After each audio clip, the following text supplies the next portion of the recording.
Hi, I'm Dr. David Purves. Welcome to this Insights from the Clinic video. And actually, I was just thinking about it before I started to film.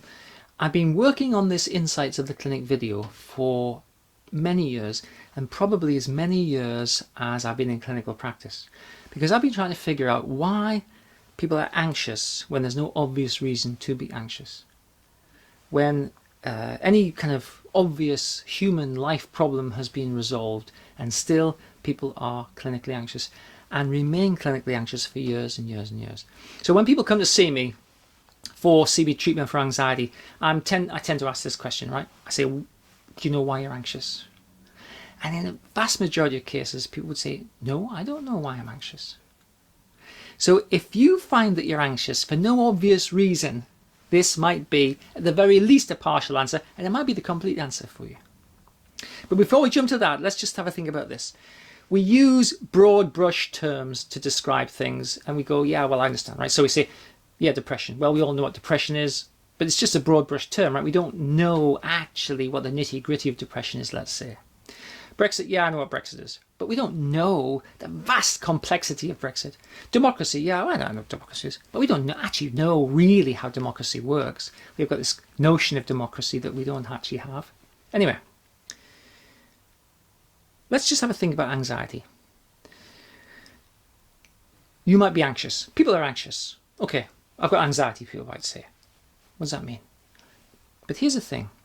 Your anxiety does not remain the same throughout the day.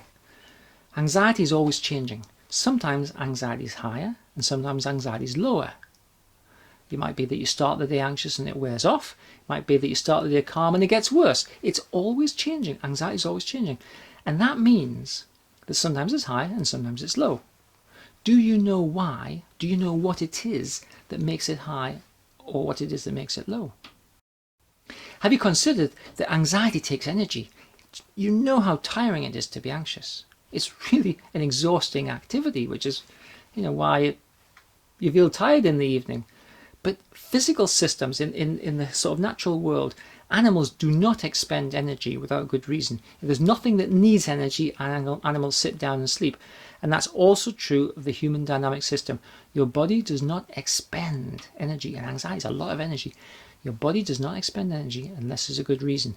And as far as your body and your brain are concerned, that reason is to protect you from threat.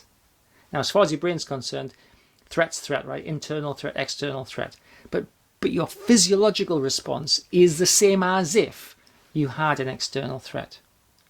So the mystery of kind of why you're anxious, well, I don't know why I'm anxious. There's no reason to be anxious. Yeah, because there's no external threat. That means that your body is responding to an internal threat.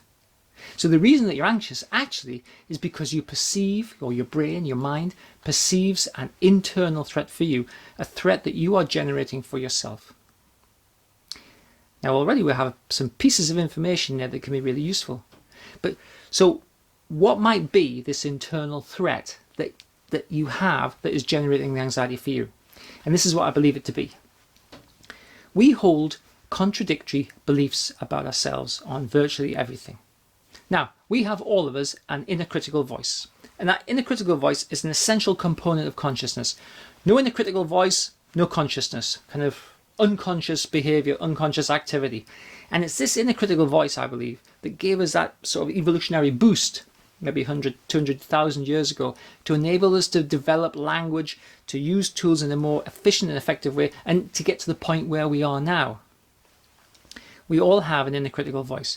Now, the inner critical voice is always critical. I am a nice person. No, you're not. You're not a nice person. That's the inner critical voice. It's always going to say something negative. And therefore, it's not always accurate. It just is negative. Now, we hold contradictory beliefs about ourselves. It should be, in my opinion, such that the positive belief or the accurate belief is probably created from your experience of being in the world. I'm a nice person. So, you got 50, 60 years of being a nice person. Yeah, I'm a nice person. Your inner critical, your critical belief is, no, you're not a nice person. You're horrible. You can do mean things. You've done mean things. You've done nasty things to people. You don't give enough to charity. There's lots of different reasons why you're a nasty person or not a nice person. Now, The accurate belief should be strong and the inner critical belief should be weak. That's how it should be. If for one reason or another the inner critical belief gets to be too strong, we have a sort of a competition situation where I believe I am nice, I feel like I'm not nice. Right? I believe I am nice, this is a fact. I feel like I'm not nice, this is an emotion. And we have a competition between the two. And so you could legitimately say, well, I don't know which one. I don't know which one's really true. Yeah, I know this is true, but I feel this. And not knowing what you believe about yourself, not knowing what's true about yourself, makes you feel unstable. It makes you feel unsure. It makes you feel uncertain. Instability, unsure, uncertain, makes you feel vulnerable. That feeling of vulnerability, which is an emotion, strengthens the inner critical voice by kind of making it seem even more true. So the more vulnerable you feel by having these two competing beliefs, the more vulnerable you feel and the more the inner critical voice feels true. And so I could talk to people in my clinic and I could say, you know this to be true because of this, and this. And they say, yes, you're absolutely right, that is true. But I feel this. And this is completely opposite to that. I feel this. And so I kind of believe the emotion.